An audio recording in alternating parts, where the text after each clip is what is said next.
नमस्कार दोस्तों, आप सभी का अपने YouTube चैनल परीक्षाला में बहुत बहुत स्वागत है। आज हम लोग प्रतिशत के अगले पार्ट को देखने वाले हैं, जो कि हम लोग 7 पार्ट हम लोग प्रतिशत के कंप्लीट कर चुके हैं। आज हम लोग 8वें पार्ट को देखेंगे। 8वें पार्ट में बहुत अच्छे अच्छे क्वेश्चन, बहुत अच्छे अच्छे कॉन्सेप्ट आप लोगों को सीखने के लिए मिलेगा। और ये कॉन्सेप्ट बेस होगा आय और व्यय पर आधारित प्रश्नों का, यानी कि हम लोग आय और व्यय के जो भी कॉन्सेप्ट यहाँ पर डेवलप होंगे उसको हम लोग सीखेंगे और आगे की तरफ बढ़ेंगे और चैप्टर को फिनिश की ओर बढ़ाएंगे। ठीक है, अब हमारे पास 2 लेक्चर और भी बचे हैं और 2 लेक्चर में प्रतिशत चैप्टर क्या हो जाएगा, खत्म हो जाएगा। आई होप आप लोगों को जो भी वीडियो यहाँ पर अपलोड की गई आप लोग उसको क्या करें, ध्यान से देखें और सारे कॉन्सेप्ट को देखें। अगर आप चैनल पर नए हैं तो इस वीडियो को बाद में देखें, ताकि इसके पहले वाली सारी वीडियो आप लोग अच्छे से देख लें, ताकि इसका कॉन्सेप्ट आप लोग आसानी से समझ पाएंगे। ठीक है, और अगर आप लोग चैनल पर नए हैं तो चैनल को सब्सक्राइब कर लें, बेल आइकन को प्रेस कर लें, सारी वीडियो आप तक पहुंच जाएगी और सारे कॉन्सेप्ट आप सीखेंगे। ठीक है, और आइए हम लोग आज देखते हैं कि आय और व्यय पर आधारित प्रश्नों को चुटकी में सॉल्व करते हैं। ठीक है, यहाँ पर ध्यान दीजिएगा, एक आदमी अपनी संपूर्ण आय का 60% खर्च कर देता है। यानी कि एक आदमी कुछ पैसे को कमा रहा है और अपने उसका जो पैसा वो कमा रहा है उसका 60% तो क्या कर देगा, खर्च कर देता है। ठीक है, यदि उसकी आय को 25% बढ़ा दिया जाए, यानी कि उसकी आय को अगर हम लोग 25% बढ़ा देते हैं और उसके व्यय को 10% बढ़ा दिया जाता है तो उसकी बचत पर क्या प्रभाव पड़ेगा, यही आप लोगों का क्वेश्चन है। हम लोग इसको छोटा सा कॉन्सेप्ट यहाँ पर बिल्डअप होगा, जिसको कि हम लोग कॉन्सेप्ट को आपको समझा देते हैं और ऐसे क्वेश्चन को आप लोग चुटकियों में सॉल्व करना सीख जाएंगे। ठीक है, यहाँ पर देखिएगा, हम लोग यहाँ पर देखते हैं कि आय को मान लेते हैं 100। कितना आय को हम लोग 100 मान लेते हैं। अब ये कह रहा है कि 60% खर्च कर देता है, यानी कि खर्चा इसका कितना हो जाएगा, खर्च कितना हो जाएगा, 60। अब बचत की बात आएगी तो बचत हमारे पास होता क्या है, बचत होता है आय माइनस खर्च। ठीक, आय माइनस खर्च होता है, इसी को हम लोग बचत कहते हैं। आय हमारे पास कितना है, तो 60 हमारे पास खर्च है, यानी कि हमारे पास 40 हमारे पास क्या आ जाएगी, बचत हो जाएगी। अब वो कह रहा है कि आय को 25% बढ़ा दिया जाता है, यानी कि अगर 100 का अगर हम लोग 25% निकाले तो कितना आएगा, 25 आएगा, और 25 ऐड करेंगे तो 125 हो जाएगा। ये चीज आप लोगों को समझ में आ गई, यानी कि 100 से उसकी आय कितनी हो गई, 125 हो गई। व्यय को 10% बढ़ा देता है, यानी कि 60 का अगर 10% निकालेंगे तो कितना आ जाएगा, 6 आएगा। यानी कि 60 से 60 में अगर हम लोग 6 जोड़ेंगे कितना आ जाएगा, 66। अब यहाँ पर ध्यान दीजिएगा कि बचत हमारी होती क्या है, आय माइनस खर्च, यानी कि यहाँ से आय हमारे पास कितना है, 125, 66 हमारी कितनी है, खर्च, यानी कि इसमें से इसको सब्ट्रैक्ट करेंगे तो हमारे पास कितना बच जाएगा, 9 6 15 और 11 6 5 11, यानी कि 11 में से 6 जाएगा, कितना बच जाएगा, 5। क्या आप लोग यहाँ तक समझ गए? अगर आप लोग यहाँ तक समझ गए तो थोड़ा सा और भी ध्यान दीजिएगा कि क्या हमारा 40 उसकी जो बचत थी अब वो कितनी होने लगी है, 59 होने लगी है। यानी कि कितना बचत उसकी बढ़ी है, कितनी बचत बढ़ गई, यानी कि 19 इसकी क्या हो गई है, बचत बढ़ गई है। अब वही कह रहा है कि बचत पर क्या प्रभाव पड़ेगा, यानी कि बचत हमारी क्या हो जाएगी, तो बढ़ा हुआ बचत प्रतिशत, बढ़ा हुआ बढ़ी हुई बचत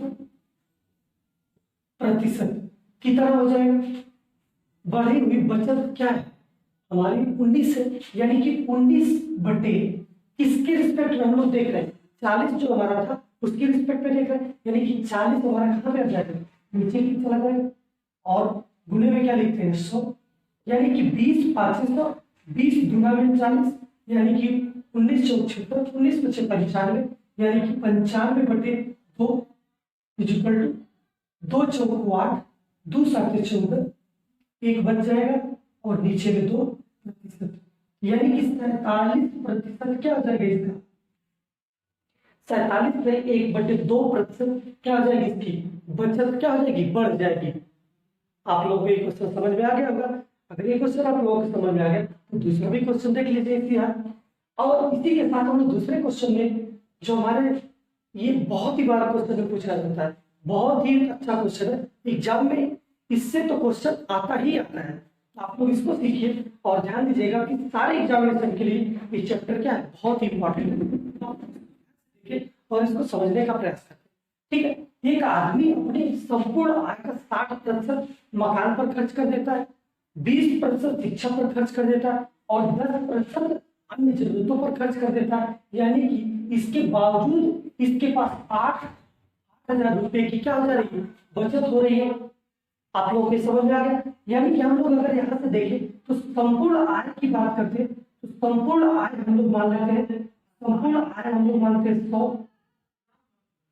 ठीक है, अब हम लोग ये कह रहे हैं कि 60% मकान पर खर्च किया, 20% शिक्षा पर खर्च किया, 10% और अन्य जरूरतों पर खर्च कर दिया। यानी कि हमारा खर्चा कितना हो गया, खर्च खर्च हमारे पास कितना आ गया, खर्च हमारे पास खर्च हमारे पास आ गया 60%, 60 प्लस सॉरी 60% प्लस 20% प्लस 10%, यानी कि कितना हो गया 80%। 60 60 20 80 ये तो होगा 60% इस पे 60 20 80 10 90 90% ये क्या कर दे रहा है। ठीक है, 90% यहाँ पर 50 कर लीजिए। ठीक है, यहाँ पर 50 कर लीजिए ताकि कैलकुलेशन आप लोगों को आसान दिखेगी। ठीक है, यहाँ पर कैलकुलेशन थोड़ा सा टफ हो जाएगी, जो कि समझने में प्रॉब्लम होगी। इसको आप लोग ध्यान से देखिए, इसको हम लोग कितना कर दिए 50% कर दिए, यानी कि 50 20 100 10, 50 20 70 10 80, यानी कि 80% इसकी क्या हो गई, 80% इसका क्या हो गया, खर्चा हो गया। बचत प्रतिशत की बात की जाती है, यानी कि बचत प्रतिशत की बात अगर की जाएगी तो 100 माइनस 80, यानी कि कितना प्रतिशत आ जाएगा, 20% क्या आ जाएगा बचत। यानी कि 20% बराबर क्या होता है, 20% बराबर कितना आ जाएगा 8,000। ठीक, 20% बराबर 8,000 हो जाएगा। यानी कि इसको अगर हम लोग 1% की मान की बात करते हैं तो 8,000 बटे में 20, यानी कि 0 से 0 कट गया, 2 2 चौको 8, यानी कि 0 0, यानी कि 1% का मान हमारे पास कितना पता चल गया, 1% बराबर कितना आ गया 4,400। यानी कि 100% की अगर हम लोग बात करते हैं तो 100% बराबर क्या आ जाएगा 40। ठीक है, 40,000 रुपए क्या आ जाएगा इसका आय होगी, जो कि हम लोग आय को कितना माने हैं 100% माने हैं। आय हमारे पास 100% है तो 100% हमारी आय है तो कितना 40,000 रुपए है। यानी कि आप लोग को ये क्वेश्चन समझ में आ गया होगा।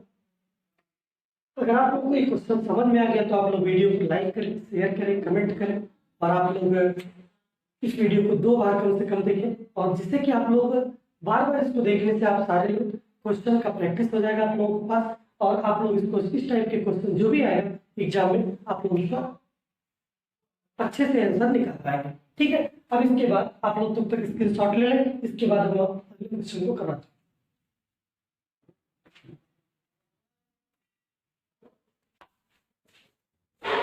आइए हम लोग अगले प्रश्न की ओर चलते हैं। अगला प्रश्न ये कह रहा है कि एक आदमी अपनी संपूर्ण आय का 60% मकान पर खर्च कर देता है, शेष का 20% अन्य जरूरत पर खर्च कर देता है और उसके बावजूद भी उसके पास 6400 रुपए की बचत कर लेता है। संपूर्ण आय ज्ञात कीजिए। यानी कि यहाँ से हम लोगों को एक चीज ध्यान देना होगा, अगर उसके पास आय उसकी कितनी थी 100, आय उसके पास 100 थी, जब आय उसके पास 100 थी तो 60% इसने क्या कर दिया, 60% खर्च कर दिया। 60% जब खर्च कर दिया, ये कितना होगा ये, यानी कि उसके पास शेष कितना होगा, शेष शेष कितना होगा 40। 60% जब खर्च कर दिया तो शेष इसके पास कितना बचा 40। अब इसके पास ये कह रहा है कि शेष का 20% अन्य जरूरत पर खर्च कर देता है, यानी कि शेष का जब 20% अन्य पर खर्च कर रहा है तो बच उसके पास कितना होगा 80। ठीक है, शेष उसके पास कितना है, शेष 40 है, तो उसके पास अगर बचत की बात की जाए तो बचत कितना होगा 40 का 20% खर्च कर रहा है, यानी कि 80% इसका क्या होगा बचा होगा। ठीक है, अब 80% जो बच रहा है उसी को ये कह रहा है कि 6400 रुपए के क्या है बराबर है। ठीक, यानी कि 0 से 0 कट गया और ये कितना होगा 8 चौक 32, 32% बराबर कितना हो गया 6400, 32% बराबर 6400 हो जाएगा कि नहीं। यहाँ पे 50% की बात की गई है, 8 चौक 32 हो गया, यानी कि 32% यानी 1% की वैल्यू की बात अगर हम लोग करें तो 6400, और ये 6400 होगा, 6400 यानी कि 6400 बत्ते 32, 32 दूना 64 यानी कि 200, यानी कि अगर 100% की बात की जाए, यानी कि जो इसकी 100% आय है इनकम है उसकी बात की जाए, यहाँ पर कितना आ जाएगा 2200, और ये 2 जीरो लग जाएगा, कितना आ जाएगा 20,000 रुपए उसकी क्या है संपूर्ण आय है। यही हमारे पास क्या संपूर्ण आय होगी। ये तो मेथड हमारे पास फर्स्ट है, मेथड फर्स्ट। मेथड सेकंड इसी का क्या कहता है, यहां पर ध्यान दीजिएगा कि मेथड सेकंड ये कह रहा है इसके पास कितना था 100 था, 100 का 60% इसने क्या कर दिया खर्च कर दिया, 100 का 60% इसने खर्च कर दिया, यानी कि 60/100, बचा कितना होगा 20% अन्य जरूरत पर खर्च कर दिया, यानी कि 20% जब हमने जरूरत पर खर्च कर दिया बचा उसके पास कितना होगा 80%, सॉरी यहाँ पर 40% बचा होगा ना, 40 बचा होगा ना। यहाँ पे जब ये 60% मकान पर खर्च कर दिया तो शेष कितना बचा होगा 40, और 40 का इसने क्या कर दिया 20% खर्च कर दिया, यानी कि 20% यहाँ पर भी आ जाएगा, ठीक है। और यही हमारे पास क्या होगा किसके बराबर होगा 6400 के बराबर हो जाएगा, ठीक। यानी कि 2 जीरो से 2 जीरो कट गया, ये 2 जीरो से ये 2 जीरो कट गया, यानी कि 32, 800 को 32 की बात कर दिया, यानी 32% बराबर कितना आ जाएगा 6400, यानी कि 1% की बात की जाएगी तो कितना आ जाएगा 32, 32 दूना 64, यानी कि 200, 200, और यहाँ से 100% की बात अगर आय की जाएगी तो 2000, 200 और 2 जीरो लगा देंगे तो ये कितना आ जाएगा 20,000 रुपए इसकी क्या होगी 20,000 रुपए इसकी संपूर्ण आय होगी, यानी कि संपूर्ण आय कितनी होगी 20,000 रुपए होगी। यानी कि आप लोगों को दूसरा भी मेथड समझ में आ गया होगा, और दूसरा मेथड बहुत ही आसान है, इसको एक बार फिर से समझिए। मेथड सेकंड ये कह रहा है कि हमारी संपूर्ण आय जो थी उसको हम लोग लिख लिए, उसके बाद कह रहे हैं 60% खर्च कर दिया, 60% खर्च किया तो कितना बचा 40%, यानी कि 100 का 40% ले लिए। अब जो शेष बचा है उसकी बात करें, उसका 20% इसने क्या कर देना और खर्च कर देता है, यानी कि 20% जब खर्च कर रहा है अपने बचत का तो उसके पास बचत का 80% बचेगा, यानी कि 80% जब बचेगा और यहाँ पे क्या होगा वही बचत क्या हो जाएगी 6400 रुपए के बराबर हो जाएगी, यानी कि यहाँ से 32% बराबर क्या हो जाएगा 6400 रुपए, यानी 100% की बात की जाएगी तो 20,000 रुपए होगा, यानी कि सेम ये भी आंसर उतना ही आया और ये भी आंसर उतना ही आया। अब आप लोग ध्यान दीजिएगा कि जो आप लोगों को अच्छा लगे वही मेथड आप लोग अप्लाई कीजिएगा। आप लोगों को समझ में अगर नहीं आता है और तो आप लोग वीडियो को दोबारा देखिएगा, दोबारा इस कॉन्सेप्ट को समझिएगा, और क्योंकि ये कॉन्सेप्ट बहुत ही इंपॉर्टेंट है और ये क्वेश्चन भी बहुत इंपॉर्टेंट है, ऐसे ही एग्जामिनेशन में पूछा जाता है। आइए अब हम लोग चलते हैं नेक्स्ट क्वेश्चन की तरफ। एक आदमी अपनी संपूर्ण आय का 2/5 भाग मकान पर, शेष का 1/4 भाग परिवहन पर और शेष का 1/5 भाग अन्य जरूरतों पर खर्च कर देता है, इसके बावजूद 7200 रुपए की बचत करता है, उसकी संपूर्ण आय ज्ञात करें। जब भी हमारे पास ऐसा दिखे कि हमारे पास रेशियो के फार्म में अगर जब भी रहता है उसको आप लोग धीरे से क्या करें कि यहाँ पे बदल लेना प्रतिशत में बदले, यहाँ पर ध्यान दीजिएगा कैसे इसको प्रतिशत में बदलेंगे। 2/5 को अगर हम लोग प्रतिशत में बदलेंगे कितना आ जाएगा 100 से मल्टीप्लाई, यानी कि 20/500, यानी कि कितना आ गया 40% आ गया। 40% किस पे खर्च कर रहा है मकान पर, ये मकान पर 40% हो रहा है, मकान पर 40%, मकान पर खर्च, मकान पर खर्च की बात की जा रही, यानी कि 40% तो मकान पे खर्च किया। अब यहाँ पर परिवहन की बात की जाए तो परिवहन पर ही कितना खर्च कर रहा है, परिवहन पर 1/4, यानी कि 100 से मल्टीप्लाई करोगे तो कितना आ जाएगा 4, 20, 25 बार में कट जाएगा, ये कितना है 25% उसने क्या किया परिवहन में खर्चा किया। शेष का 1/5 भाग, यानी कि 1/5 भाग शेष का शेष का 1/5, यानी कि 1/5 गुणे में 100, यानी कि 5 20 बार में कट जाएगा। 20% इसका शेष का इसने खर्चा किया। अब क्या हमारे पास प्रतिशत जब पता चल गया तो क्या इसके पहले जैसा ये क्वेश्चन बन गया? आप लोग इसको पहले जैसा क्वेश्चन बन गया, आप लोग बहुत आसानी से सॉल्व कर सकते हैं। आइए हमारे पास संपूर्ण आय कितनी है? संपूर्ण आय, संपूर्ण आय कितनी हमारे पास है? आय बराबर 100%, यानी कि संपूर्ण आय हमारी कितनी है? 100। यहाँ पर हम लोग देखते हैं, यानी कि संपूर्ण आय, संपूर्ण आय का 2/5 भाग, यानी कि 40%, यानी कि 100 का कितना? 40%। 40% भाग मकान पर खर्च करता है, यानी कि इसके पास बचा कितना होगा? 60 बचा होगा, 60 ही तो बचा होगा। और जो बचा है उसका शेष भाग 1/4 भाग परिवहन पर खर्च करता है। शेष का 1/4, यानी कि 1/4 खर्च किया, यानी कि 25%, यानी कि बचा कितना होगा उसके पास? 75/100 बचा होगा। आप कहोगे बिल्कुल सही बात है सर, यानी कि 1/4 की बात हो रही है, यानी कि परिवहन पर 25% खर्च करा है, तो शेष का 75% उसके पास बचा होगा। और उसके बाद ये क्या है? 1/5 भाग अन्य जरूरतों पर खर्च कर देता है, यानी कि 1/5 को हम लोग क्या कहेंगे? 20%, यानी कि 20% जब अन्य पर खर्च किया तो बचा कितना होगा उसके पास? 80%, यानी कि 80/100 इज इक्वल टू बचा कितना होगा हमारे पास? 7200 रुपये बचा होगा। ठीक, अब यहां से देखिएगा इससे कट जाएगा, 2 जीरो से 2 जीरो कट जाएगा। अब यहाँ पे ध्यान दीजिएगा, 4 दूना 8, 25 चौको 100।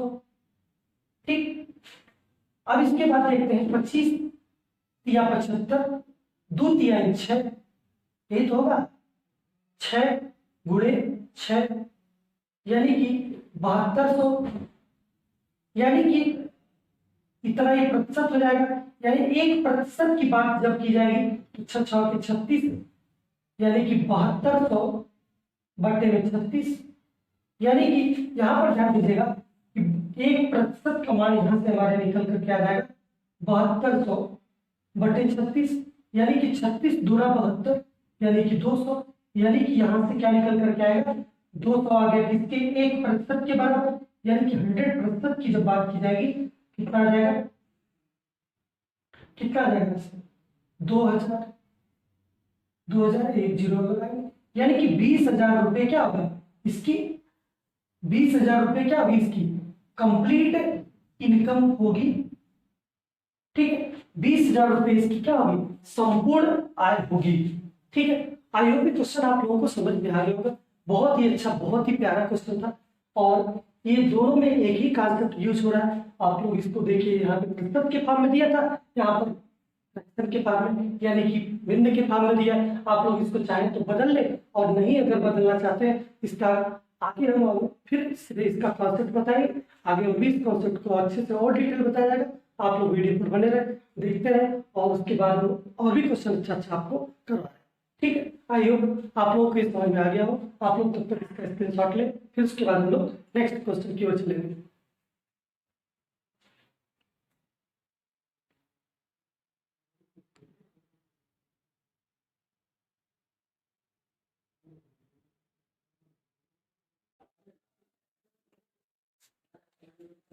आइए हम लोग नेक्स्ट प्रश्न की ओर चलते हैं। नेक्स्ट प्रश्न ये कह रहा है, ये परीक्षा में उत्तीर्ण होने के लिए 50% अंक पाना अनिवार्य है।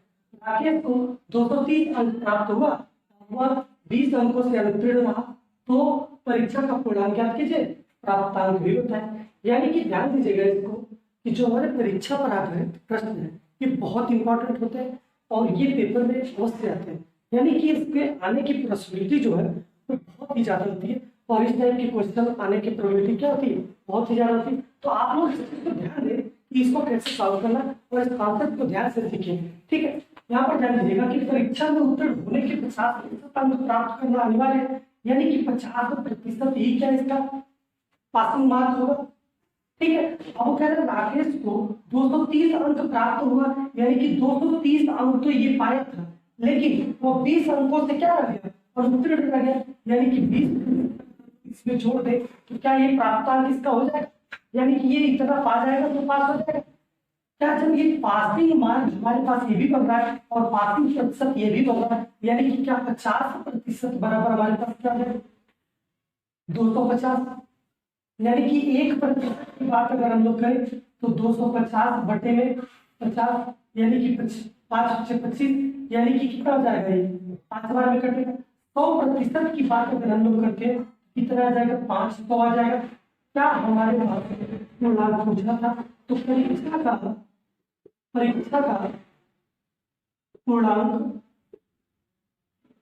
का पूर्णांक बराबर कितना आ जाएगा, परीक्षा का पूर्णांक बराबर हो जाएगा हमारे पास 500।